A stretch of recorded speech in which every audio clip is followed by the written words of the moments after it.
New Testament, Colossians 3:16. Sige, kuha kayo ng New Testament, the Bible. Anong page dyan sa blue? 569. 569. Sa New Testament, Colossians 3, verse 16. Tama na yung kanina. Sige. Colossians. Yan, Colossians yun. Colossians chapter 3, verse 16. Okay? Nakita na ba lahat? Gusto ko lahat. May Biblia. Gusto ko bawat isa magbabasa ng Biblia sapagkat tayo ay nandito sa church. And Happy Lord's Day sa ating lahat. So ito yung araw, yung hapon na tayo ay muling sasamba sa Panginoon. Nakita na ba? Say amen? Amen. Amen. Colossians chapter 3 verse 16. Okay, sabay-sabay po natin basahin na. Ready? Go. Let the word of Christ dwell in you richly in all wisdom, teaching and admonishing one another in psalms and hymns and spiritual songs, singing with grace in your hearts to the Lord. Tuloy natin 17. Ready? Go. And whatsoever ye do in word or deed, do all in the name of the Lord Jesus, giving thanks to God and the Father by Him. Tayo manalangin. Tayong lahat. Yuko. Ama naming Diyos na makapahiran sa lahat, muli kami po nagpapasalamat sa oras na ito. Salamat Panginoon sa inyong kabutihan na kami po ay muling nagkatipon-tipon sa hapong ito para muling sumamba sa inyo sa Espiritu at sa katotohanan. At pagpalain niyo po ang aming pong pagsamba sa inyo. Dalangin po namin ng Diyos, Banal Espiritu po ang mag-guide sa amin at magpaunawa at magpaalala patungkol po sa inyong salita. Patawad po sa lahat ng aming pong pagkakasala at pagkukulang sa inyong pong harapan. Ang lahat po na ito ay aming pong hiling at dalangin sa pangalan ni Jesus. Amen. Okay, so may maaari lang maupo ang bawat isa. So dito sa ating binasa, tignan nyo ang pag-usapan natin ngayon, syempre, walang iba kundi salita ng Diyos. Amen? So nabasa na natin yan. Bawat isa sa atin, kailangan merong Biblia. No? Kaya mamaya na yung kwentuhan. Mamaya na yung tawanan. Pakinig muna, focus lagi sa pakikinig ng salita ng Diyos para pag uwi sa bahay ay meron kayong lesson na matututunan. Tama? Amen. Amen? So focus sa pakikinig ng salita ng Diyos. So dito sa ating binasa, sabi dyan, let the word of Christ. Pag sinabing word of Christ, ano sa Tagalog nun? Salita ng Diyos or salita ng Panginoong Kristo. Let the word of Christ. Sa Tagalog, may Tagalog tayo dyan, no? Basahin mo nga Alan sa Tagalog. 3:16. Colossians 3. Sa 3 verse 16. Ayan, 3 verse 16. Ayan. Basahin mo. Sige, tayo ka. Ilakasan mo Kaya nasa itanang ni Kristo na manahimik sa inyo. Manahimik? Okay. Ay, manahimik. Ano? Manahimik. Saan dyan? Ayan, manahan, hindi manahin. Okay. Sige. Manahin sa inyo. Manahan. Ay, manahan Ayan. sa inyo namin. Masagana ng buong Hindi nyo may kaya. na nagtuturo at nagtatampilan sa isa't isa. Sa mga salmon at mga hamon at mga spiritual na kawitan na maawit na may biyaya sa inyong mga puso sa Panginoon. Ayan, sige, upo ka na. So, ano sabi? Sa Tagalog, pakinggan nyo maigi Pakinggan nyo maigi. Okay? Sabi dito, sa 3:16, Colossians 3:16. Sabi dyan Tagalogin natin. Sabi dyan, Colossians 3:16. Okay, sabi dito, tingnan nyo hayaan ang salita ni Kristo. Yung salita ni Kristo, yung hawak nyo ngayon, salita ng Diyos. Amen? Biblia, sabi dyan, hayaan ang salita ni Kristo na manahan sa inyo ng masagana sa buong karunungan. So, sinabi dyan, hayaan ang salita ni Kristo or ang Biblia. Ano dapat? Ano sabi? Manahan. Dwell. Pag sinabing, sa English doon, di ba, dwell. Pag sinabing dwell, ibig sabihin, manahan. Okay? Manahan. Ibig sabihin, yung salita ng Diyos, mananahan sa atin. Amen? Sabi ng Biblia, yung salita ng Panginoong Kristo o yung Biblia, ito dapat ay mananahan sa atin. Ano sabi? Masagana. Sabihin masagana, di ba pag sinabing masagana, tanggalin mo yung jet, tanggalin mo muna. Yan. Pag sinabing masagana, ibig sabihin, ano ba pag sinabing masagana? Sabihin madami or lumalago. Okay, dumadami, nag-i-improve, lumalago.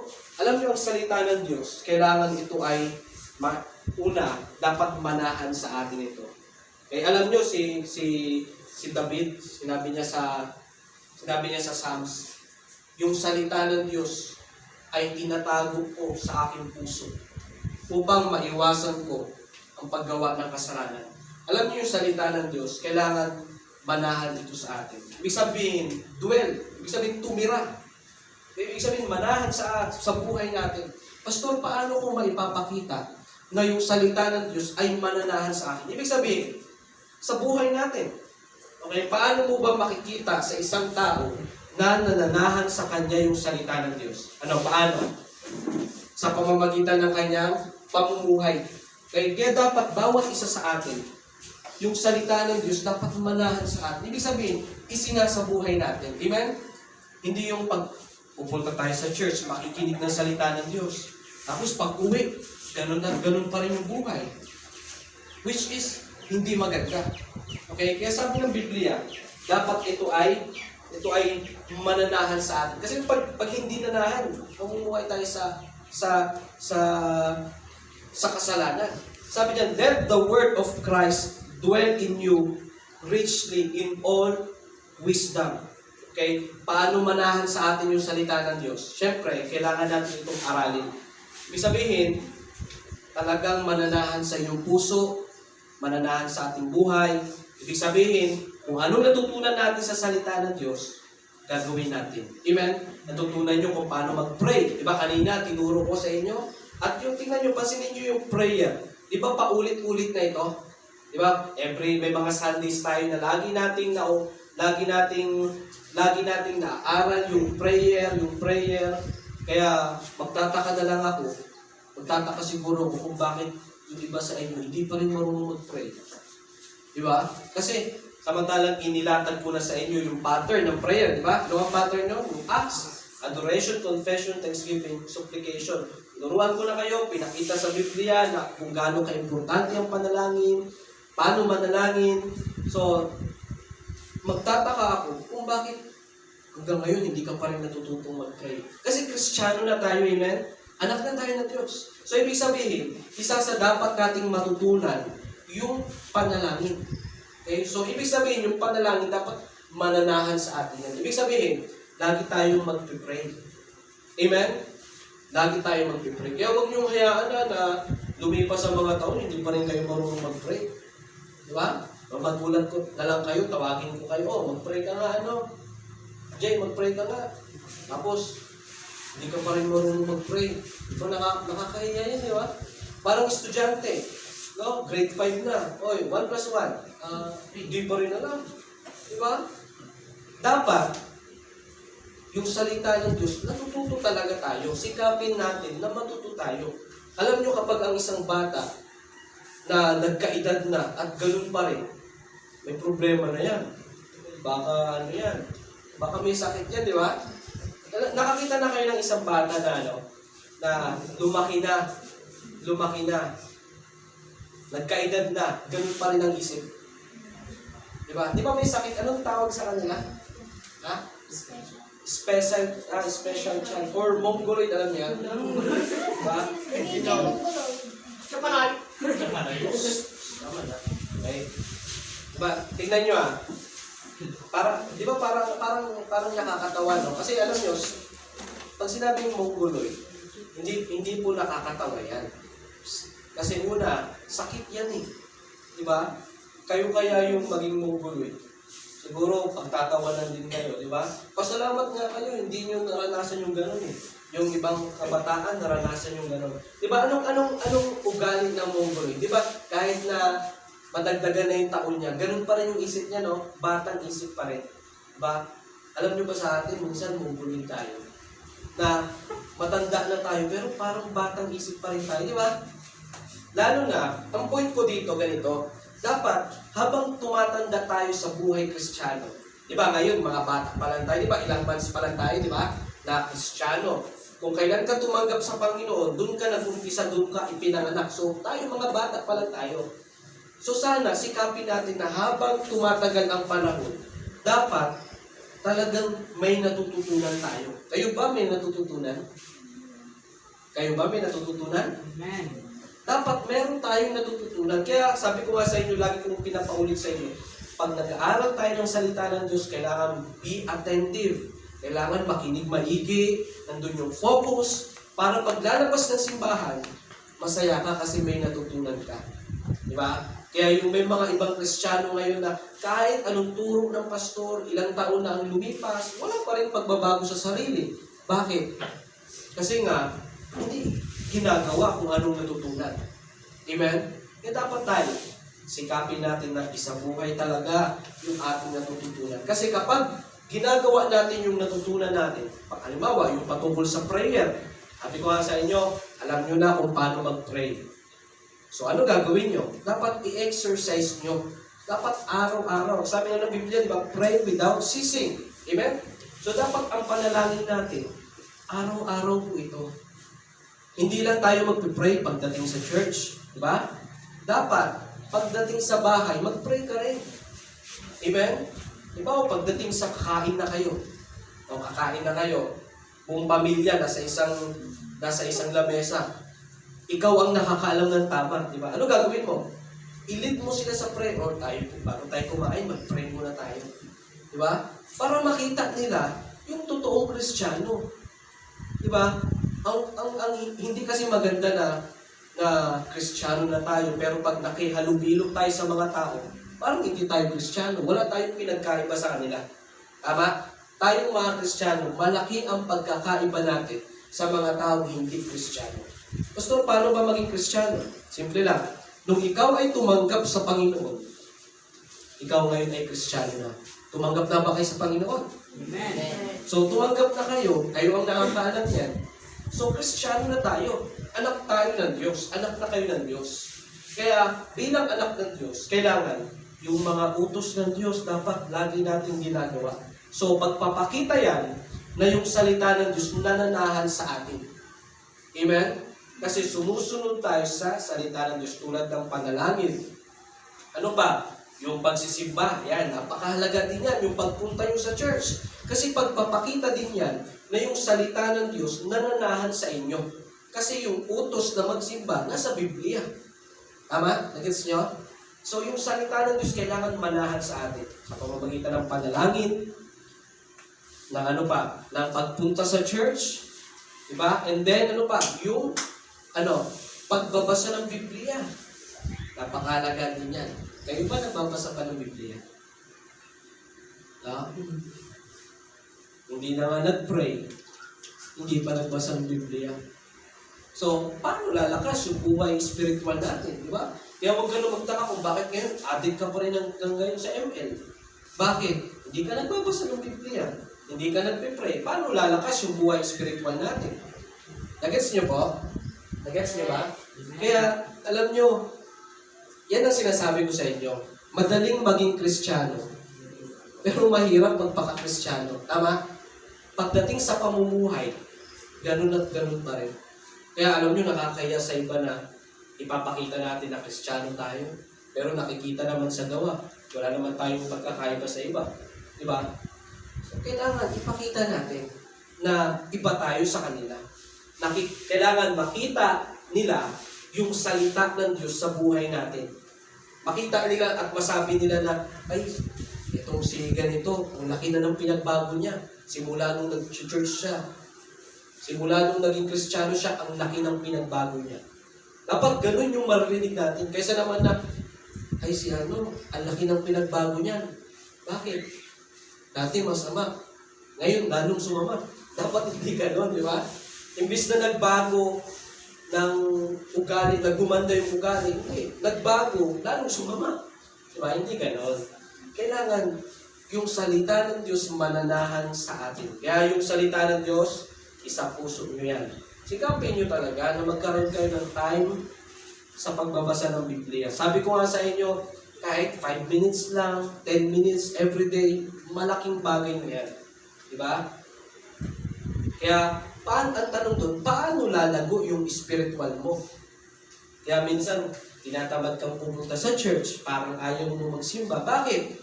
Wala na, mahina kasi yung spiritual mo. Bakit? Kasi puro cellphone ka na lang. Hindi ka na nagbabasa ng Biblia. Hindi ka na nagpipray. Kaya laging kung anong gusto ng laman, laging nananalo yung laman. Laging talo yung spiritual. Kawawa naman yung spiritual, no?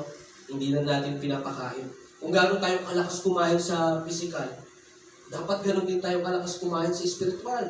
Kaya basa ng Bible. Diba? Pagkagising sa umaga, mag-pray, pasalamat sa Panginoon, basa ng Bible. Pagkatapos, kung ano gagawin mo. Diba? Dapat magkaroon tayo ng schedule.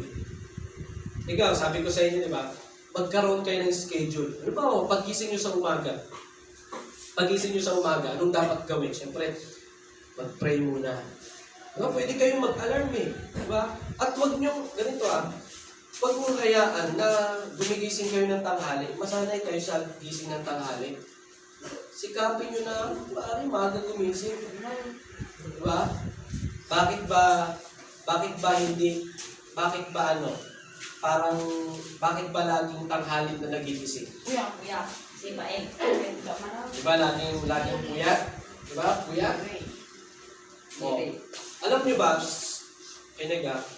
alam nyo ba ang pagpupuyat hindi maganda sa sa kalusugan yan? Diba? Alam ko, lahat naman tayo dito nakakaranas na nakakapagpuyat, diba? Lahat naman tayo, aminado tayo dyan. Minsan ako napupuyat din eh. Diba? Pero ang masama doon, kung napupuyat ka, kakalaro ng cellphone. Diba? Napupuyat ka, kakachat. Diba? Napupuyat ka, kaka-FB. Diba? Hindi maganda. Dapat sikapin nyo, magkaroon kayo, kasi alam nyo, una masisira sa inyo, yung physical nyo, kasi magkakasakit talaga kayo dyan. Nabalitaan nyo dati yung isang tao na naging addict sa ML. Di ba namatay? Naalala niyo yan? Yung namatay? Ano yun? Wala na, sa sobrang addict, wala nang kain-kain yun. Naalala niyo yan? Wala nang kain-kain, tapos talagang tapos minsan kakain, kunti na lang. Alam nyo ba nangyari? Bumagsak yung katawan niya, yung immune system niya, umaba, kasakit, karoon ng cancer, namatay. Bakit? Napabayaan yung katawan. Diba? Pero kung nagbabasa ng Biblia yun, nagpipray, hindi magiging ganun yun. Kasi tingnan nyo, mag-ingat kayo ngayon sa mga gadget. Kasi yung gadget niyan, hindi nyo alam, dinadaya na kayo. Tingnan nyo, halimbawa, yung ma-addict ka sa laro, sa cellphone, ang kinakain niya yung oras eh. Tingnan nyo, pag sa cellphone, paglalaro, mahaba yung time nyo. Pag sa Biblia ba, may time kayo? Ha? Kahit sabihin mong 5 minutes lang, may time ba kayo magbasa? Cellphone, ilang oras kayo naglalaro? Napansin nyo ba yun? Napansin nyo? Diba? Minsan, sobrang tagal natin nakatutok sa cellphone. Pero yung Bible kaya, natutukan kaya natin minsan. Nagpasaya kaya tayo ng Biblia. Diba? Alam ko lahat naman kayo may Biblia eh. Sino dito nabigyan ko ng Biblia? Taas kamay. Taas kamay, o, diba? Karamihan sa inyo. Ang tanong, kumusta na yung Biblia? Diba? Kumusta na?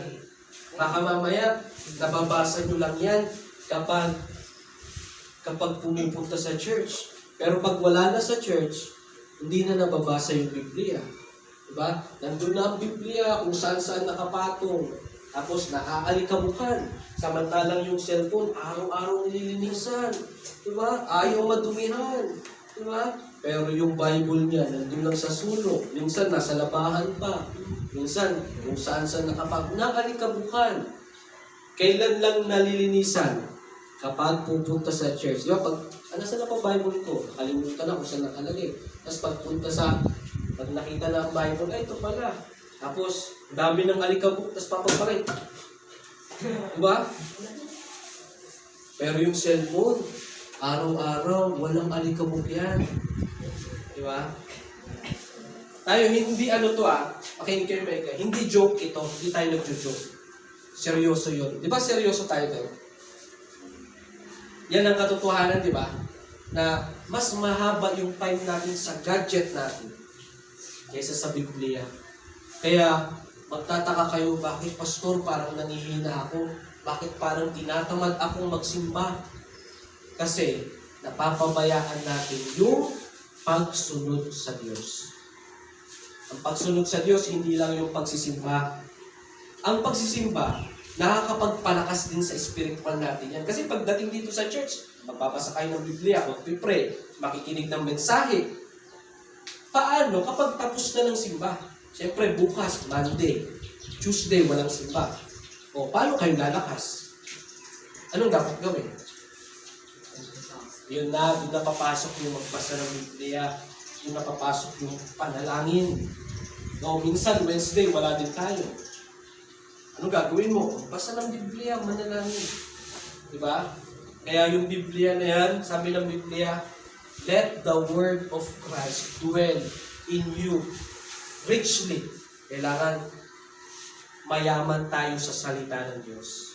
Tama? Ibig sabihin, marami tayong alam sa salita ng Diyos dapat. Kung gaano karami yung alam mo sa mga laro, dapat ganun din sa Biblia, no? Kilala mo lahat ng characters sa ML. Sa Biblia kaya, may kilala ka kayang characters. Kilala nyo kaya yung 12 apostles? Diba? Sa ML, ilan ang characters sa ML? 100 plus. Tingnan nyo, kami sa atin yung 100 plus. Sa Bible, kilala nyo pa sila David, si Paul, yung 12 apostles. Diba? Baka si Judas lang yung kilala nyo. Diba?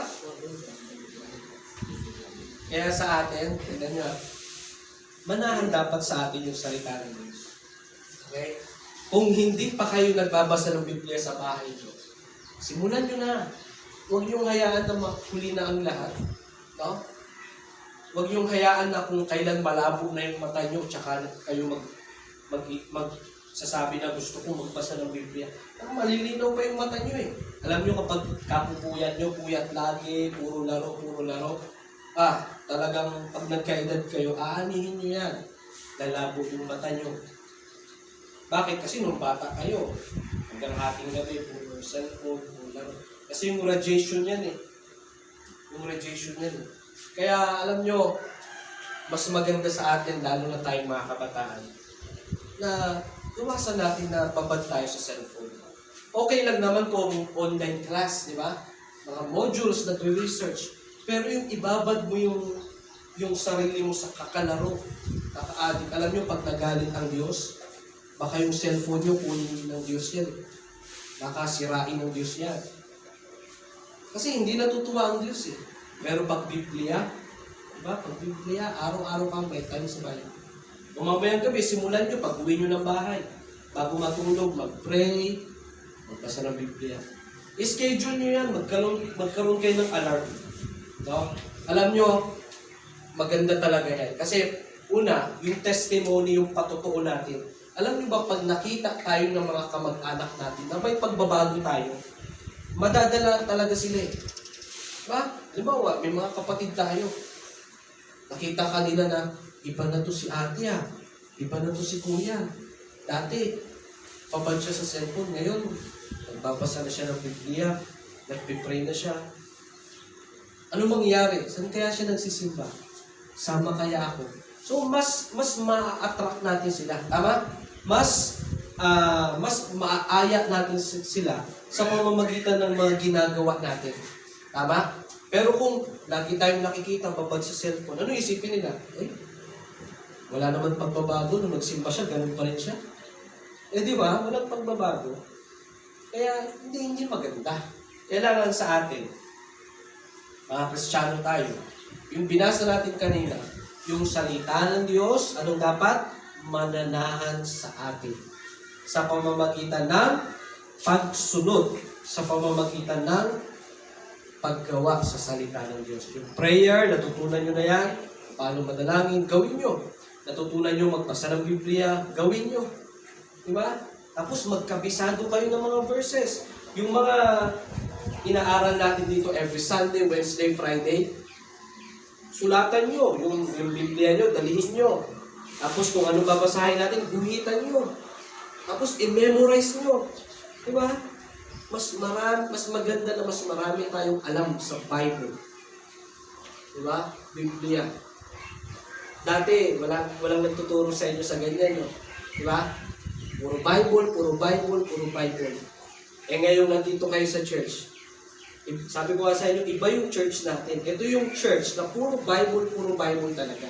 Kasi ang batayan ng pamumuhay natin, Bible. Nakapasok na kayo sa ibang simbahan, di ba? Pinagdiinan ba sa inyo yung Bible? Pagsunod sa utos ng Diyos, ang salita ng Diyos, pinagdiinan ba sa inyo yun? Hindi, dito lang sa church na to. Kaya, kung gusto nyong mabago talaga yung buhay natin, talagang sunod sa salita ng Diyos talaga. Mag-aral ng Biblia, magbasa ng Biblia.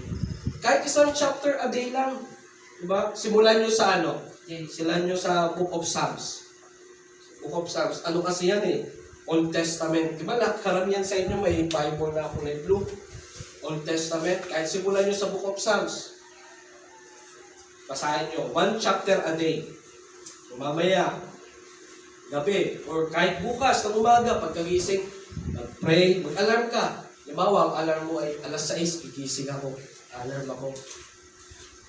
Tapos, pag tumunog yung alarm, di ba pwedeng lagyan ng label yung alarm? Alarm, tapos sulat, Bible reading. Prayer, 6 a.m. Pagka-alarm yan. Pag nag-alarm ng alas 6, makikita mo, pray. Di ba? Ganun. Tapos, syempre, mag-pray ka din.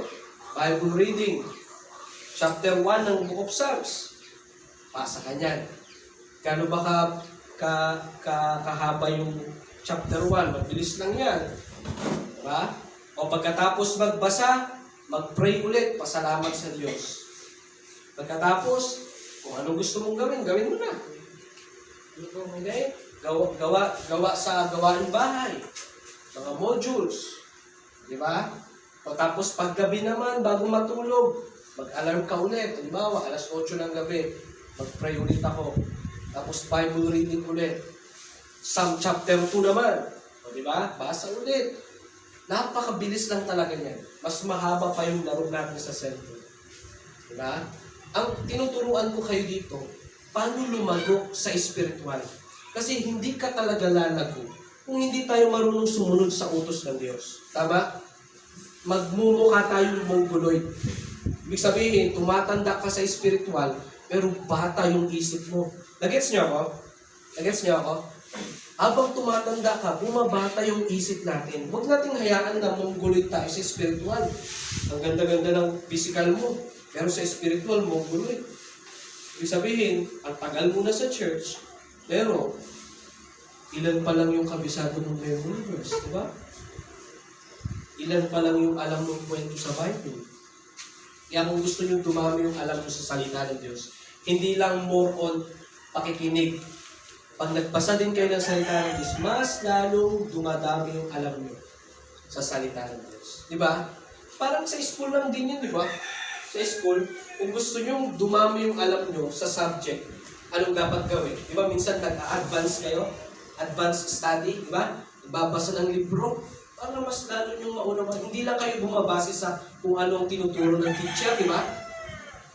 Anong ginagawa nyo? Pag uwi nyo sa bahay, nagbabasa pa rin kayo ng libro. Ganun din yan sa salita ng Diyos. Kaya maganda, makabisado nyo to. Colossians 3:16. Di ba? Balikan nga natin. Colossians 3:16. Nasabi dyan, let the word of Christ dwell in you richly in all wisdom, teaching and admonishing one another in psalms and hymns and spiritual songs, Sing with grace in your hearts to the Lord. Sabi dyan, no? Dwell in you richly in all wisdom.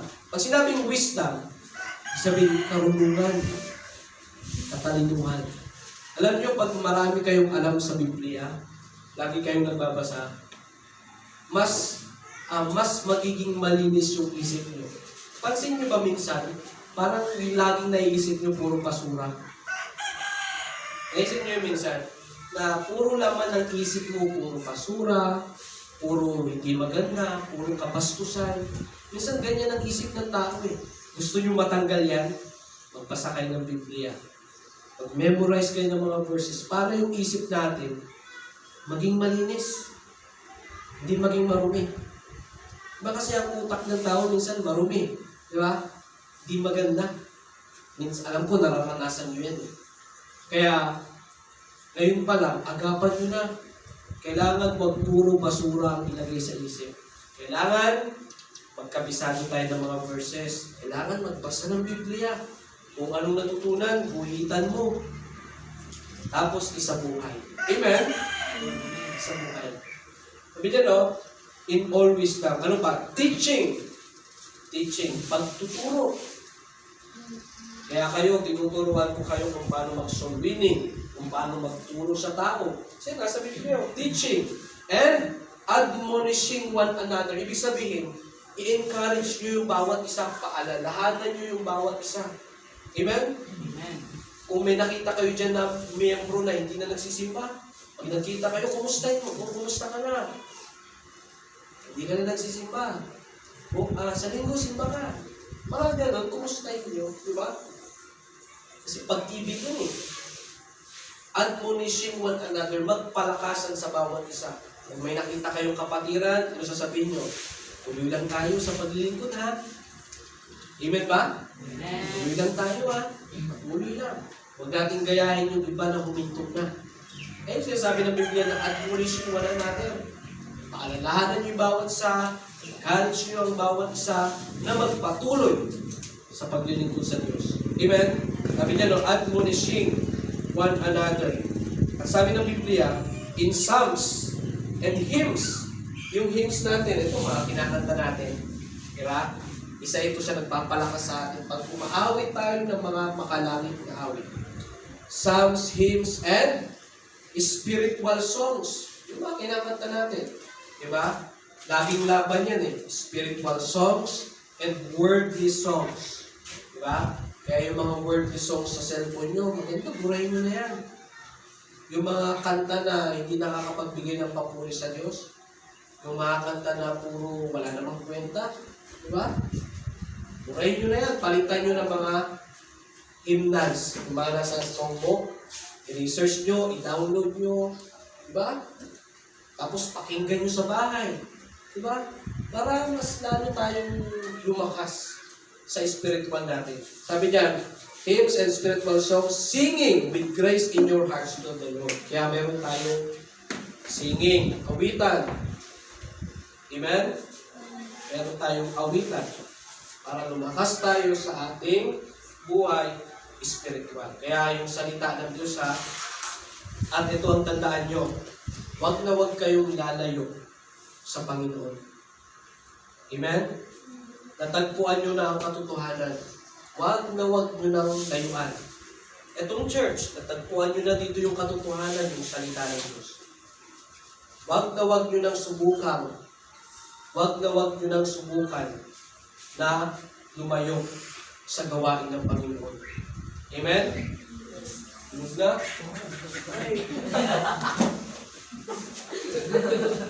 Diba? Wag na wag nyo nang subukan lumayo sa gawain. Alam nyo, marami na akong marami na akong nakitang kabataan na